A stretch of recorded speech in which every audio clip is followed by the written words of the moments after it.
Welcome to the tutorial on binary comparator.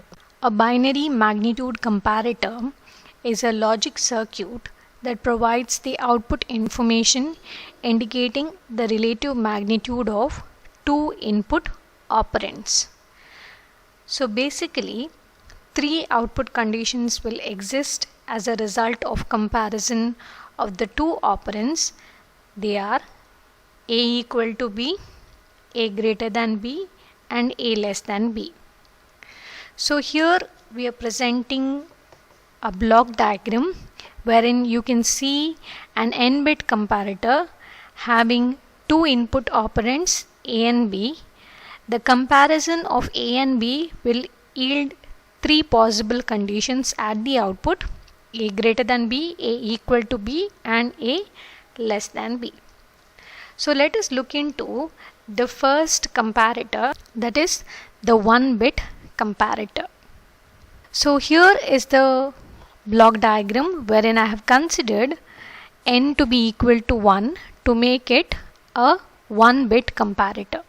So I have the two operands at the input, they are A and B, and at the output, three output conditions exist. So if you look at the truth table, we have A and B to be 1 bit, and we are going to compare the input A with input B and obtain the output depending upon whether A is equal to B or whether A is greater than B or A is less than B. The output will be high corresponding to the case for which A is greater than B, A is equal to B, or A less than B. So we know that when we have single bit comparison, we will be having a total of 4 different cases. So 0, 0, 0, 1, 1, 0, 1, 1 are the 4 possibilities that we have, and we are going to compare each of them.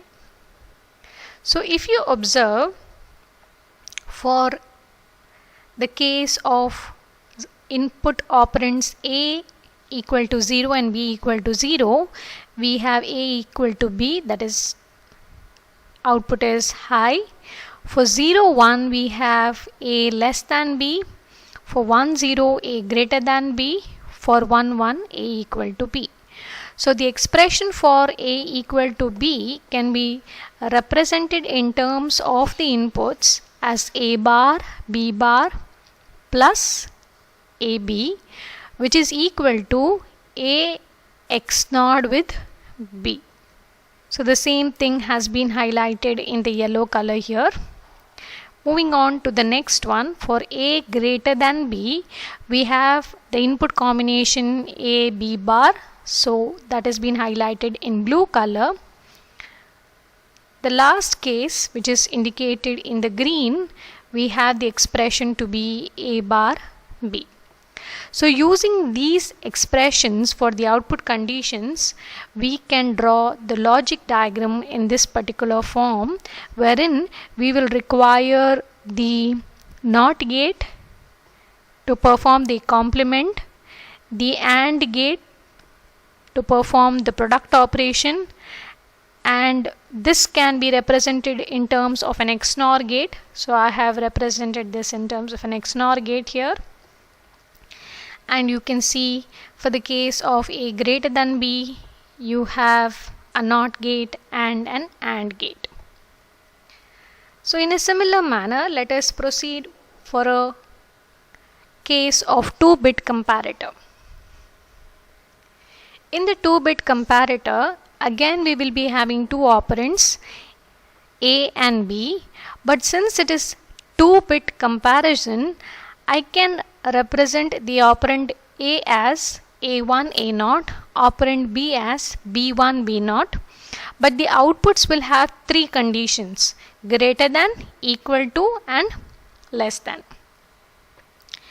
So when you draw the truth table for a 2-bit comparator, you can see that the total number of inputs will be equal to 16 combinations. The reason being the number of input lines that are present at the input block of the comparator. So here you can see there are 4 lines. So since we are talking in terms of binary representation, 2 to the power 4 will give us 16 different combinations.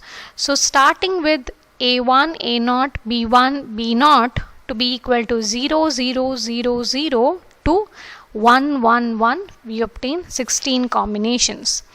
And for all the 16 combinations, when we are going to compare, we are comparing the operand A with operand B. That means we are comparing 2 bits together. That is, A1, A0 is considered as one operand, B1, B0 is considered as a second operand.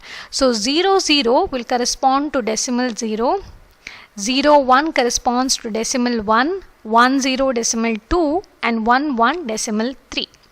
So individually, though it is 2-bit, we will be considering as a single operand. Same thing applies for the operand B. So when we compare, we are comparing only 2 operands A and B and coming to a conclusion depending upon whether A is greater than, A equal to or A less than B. So first I have written the shorthand decimal notations corresponding to A greater than B, which I have highlighted in the yellow color in the truth table. So you can see that corresponding to decimal notation 4, 8, 9, 12, 13, 14, I have the output A greater than B to be equal to logic 1. So similarly, I can repeat for A equal to B and A less than B. For A equal to B, I have highlighted in the blue color and I obtain the minterms corresponding to decimal notation 0, 5, 10 and 15. Whereas for A less than B, which is highlighted in the green color, I obtain the minterms 1, 2, 3, 6, 7 and 11. Now using this shorthand decimal notation representation, I am going to map it onto the Karnaugh map and obtain the canonical SOP expression. So first is the case where A is equal to B. As you can clearly see, we are using a 2-bit comparator which was represented as A1, A0, B1, B0. So totally there were 4 input lines, which implies that we need to make use of a 4-variable Karnaugh map. So we are going to use a 4-variable Karnaugh map and I am going to map these minterms onto the Karnaugh map. So here I have considered this to be A1, A0, B1, B0. So the MSB bits and the LSB bits are considered and I am going to group the various minterms.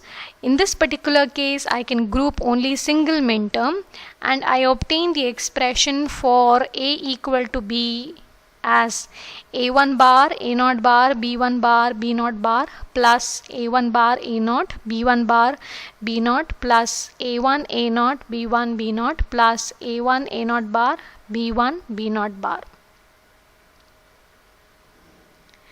Now, coming to the second shorthand decimal notation, A greater than B.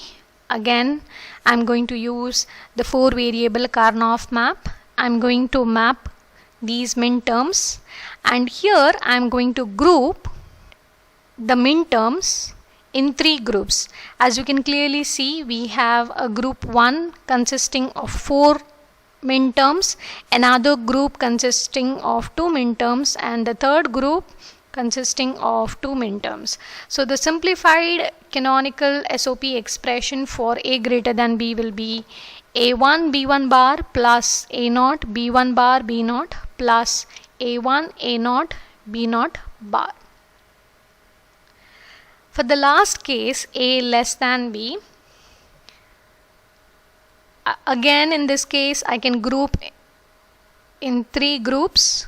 One group having 4 minterms, another group having 2 minterms, and I obtain the expression as A1 bar B1 plus A0 bar B1 B0 plus A1 bar A naught bar B naught. Now, using these canonical SOP expressions, I can easily draw the logic circuit. So I am rewriting the expressions here for 3 output conditions, and I can easily draw the logic circuit.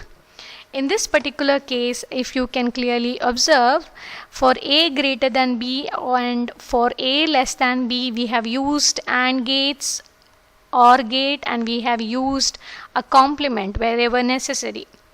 Whereas when we represent A equal to B, instead of representing in terms of AND gates and OR gates, what we have done is we have rearranged this particular expression and tried to represent in the form of the XNOR gate and the AND gate. So this in turn reduces the number of gates that are required to simplify the expression, that is the number of gates required to represent the logic circuit. Now, before we proceed further, we need to understand that if we are going for higher order bits, say greater than 2 bits or 3 bits, what happens is that the complexity increases because the number of input lines to the block will increase. For example, if I am considering a 3-bit comparator, then I would require 2 operands of 3 bits each. So there would be a total of 6 input lines at the input side of the block diagram. So that means when I am going to draw the truth table, I will require 2 to the power 6, that is equal to 64 combinations of the input, and I need to do the comparison. So this becomes one of the tedious tasks. So in order to solve this issue, what we do is we go for applying the principle of iterative circuit to the comparator, which you will see in the next tutorial.